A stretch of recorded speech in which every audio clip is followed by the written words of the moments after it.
Life can sometimes make us feel like we've been discarded, left behind, or simply not enough for the people around us.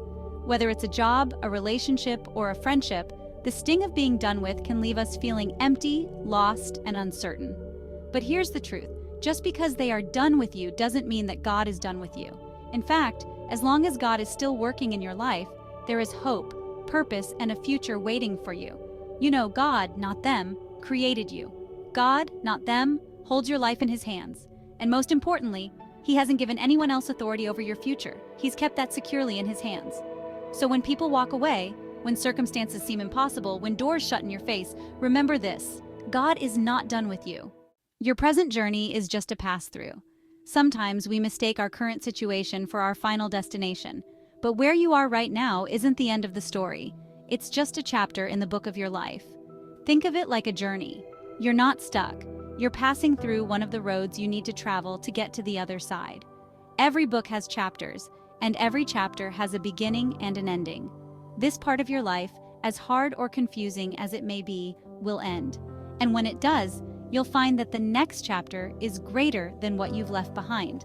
The Bible reminds us in Haggai chapter 2, verse 9, "The glory of this present house will be greater than the glory of the former house." In other words, your latter days will be greater than your former days. The challenges, the setbacks, and even the people who walked out on you are all part of the process. They are not the final say in your life. God is. I say, hold on, your story isn't over. Remember Joseph in the Bible? He was betrayed by his own brothers, sold into slavery, falsely accused, and thrown into prison. By all accounts, it seemed like his story was over. But Joseph's current situation wasn't his final destination. God was still working in the background. Eventually, Joseph was elevated to a position of power in Egypt, saving countless lives, including the very brothers who betrayed him. Genesis chapter 50, verse 20 reminds us of Joseph's powerful words, "You intended to harm me, but God intended it for good." Like Joseph, your current circumstances may feel overwhelming, and the people who have hurt or abandoned you may seem like they've gotten the best of you. But the truth is, God is not through with you. He is preparing something greater, something beyond what you can see right now. Relax in God's love.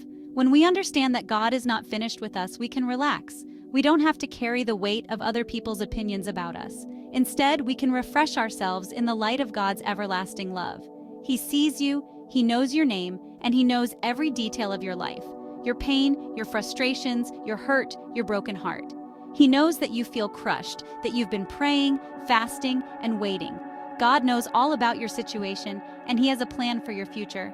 As Jeremiah 29:11 beautifully states, "For I know the plans I have for you, declares the Lord, plans to prosper you and not to harm you, plans to give you hope and a future."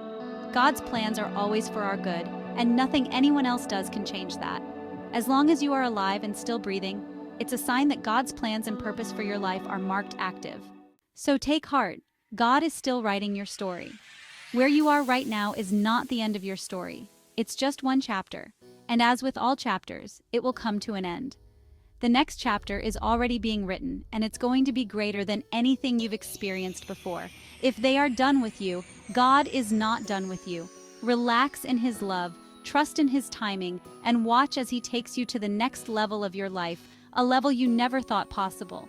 Your latter will be greater than your past, and with God, the best is yet to come. Stay blessed, stay encouraged, and keep moving forward. God's not done with you yet.